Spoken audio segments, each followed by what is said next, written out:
Yo, what is up, everyone? And welcome back to another video. I got a lot of really great feedback from the last video training that I did like this, so I wanted to do another one, kind of framing a small portion of the training that I did for some of the guys that are inside our Thrive Plus program at Empowered Man. Now, I kind of sourced the question for them on what intimacy means to them. Now, we got a slew of answers on this, and all of them were correct, because essentially, on a fundamental level, intimacy means into me you see. So anything from raw openness to authenticity to honest communication. But my intention with this video is to break down in 8 intimacy needs that aren't too much to ask for. Now, this may help clarify for you, or some of you, a lack thereof, or it may clarify what is more important to you during this phase of your life and what would probably lead to some of the others to be more important. So without further ado, I'm going to jump into today's training, which are 8 intimacy needs that aren't too much. Starting with number 1, which is physical intimacy. Now, this can come in the form of cuddling, hand-holding, and non-sexual touch. So those that are high on physical touch on the love language list, this may be a category that you fall into. Now, this is non-sexual touch. We will get into the deeper stuff later on. But parlaying into number 2 is emotional intimacy. Now, emotional intimacy can come in the form of sharing your needs, feelings, and innermost thoughts.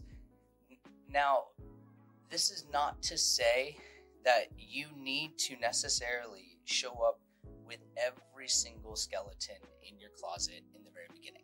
That is not what this is saying. In fact, I would not recommend, nor not recommend doing that, because it is not a one-size-fits-all.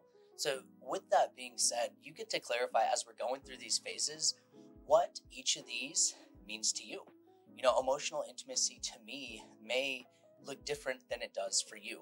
And with that being said, it perfectly parlays into number 3, which is very important to me, which is intellectual intimacy. Now, this is when it comes to sharing ideas, skills, hobbies, and thoughts. A huge value for me in my relationship is having someone that I can learn from. Now, not to teach me, but learn from, whether that's cultural, someone that I can share ideas with, hobbies, skills, and thoughts, and not feel judged. You know, it's a complete raw and openness, and I appreciate that about the relationship that I have. Well, number 4 is experiential intimacy. Now, this goes to sharing experiences, activities, and recreation. Now, what I am not saying is that you need to make every part of your life shared. I actually do not believe that that is the path to having the most efficient and healthy relationship.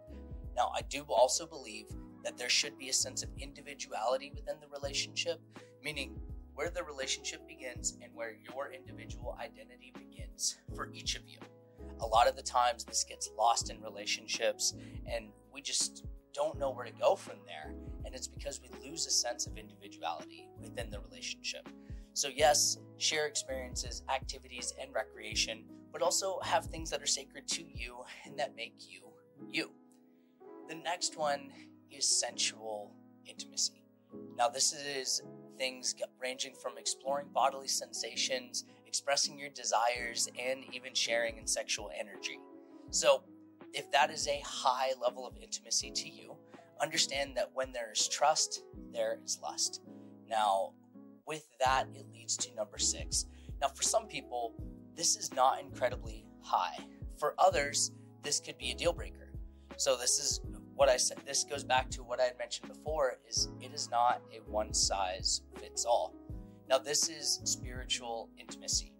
Now, this involves exploring a greater shared purpose together. Now, in the very, early years of my life, I had organized religion choked down my throat. Now, I also had some personal experiences that left me with some trauma in relation to the church, which meant that I had a huge block towards that, which also led to me having the belief that anyone that was convicted in that way, I did not want anywhere near me. Now, I've grown since then, and I do have a walk of faith, and spiritual intimacy could mean exploring a shared greater purpose together, or respecting each other's belief and recognizing that you can respect that and still come together and share intimacy. If not, maybe that person is not the one for you. Now, this next one, and this is a big one. Many reasons that men find themselves inside our program and the program that I run and we run at Empowered Man is conflict intimacy. Many individuals are not able to experience conflict with respect and growth. It leads to us showing up as these parts of ourselves that show up when we're hurt, or when we're in pain, or when we feel unheard or disrespected. Conflict intimacy and experiencing conflict with respect and growth will lead to having deeper levels of intimacy that you have not ever experienced in your life and that you've probably always dreamed of. And this final one is creative intimacy, creating something together collaboratively. Now, I can't tell you what that looks like for you. You can interpret that as you will, but these are 8 intimacy needs, the way that I see it, that I believe aren't too much to ask for. Now, if you want more videos that have to do with leadership and other men that are growing through what they get to go through, check out any of these videos over here. With that being said, I will see you on the next one. Peace.